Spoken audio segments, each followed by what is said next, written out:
কুরবানির পশুর সাথে ছবি তোলার বিধান।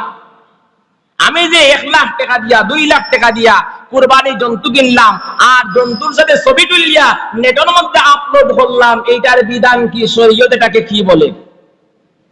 এইটা সুন্নত, জায়েজ না জায়েজ, হারাম, কোনটা? আমি তো কুরবানি করতেছি আল্লাহর রাজি খুশি করার জন্য। আল্লাহরে যদি রাজি খুশি করানোর জন্য হয় তাহলে এখানে আমি এই পশুর সাথে ছবি তুলিয়া নেটের মধ্যে আপলোড করব। যদি ছবি তুলো লোক দেখানোর উদ্দেশ্য, তাহলে তোমার কুরবানি গ্রহণযোগ্য হবে না। এজন্য সবচেয়ে গুরুত্বপূর্ণ মাসলা হইল, যত টাকা দিয়ে কুরবানির জন্তু কিনো, ওই কুরবানির জন্তুর সাথে সেলফি তোলা যাবে না।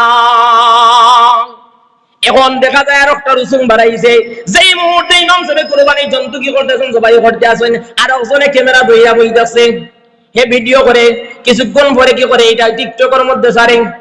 বাইরে গেছে সারার কথা, মেসাবে জিজ্ঞাসা করলা কেন করে, বলে আমার ভাই বিদেশ দেখার জন্য।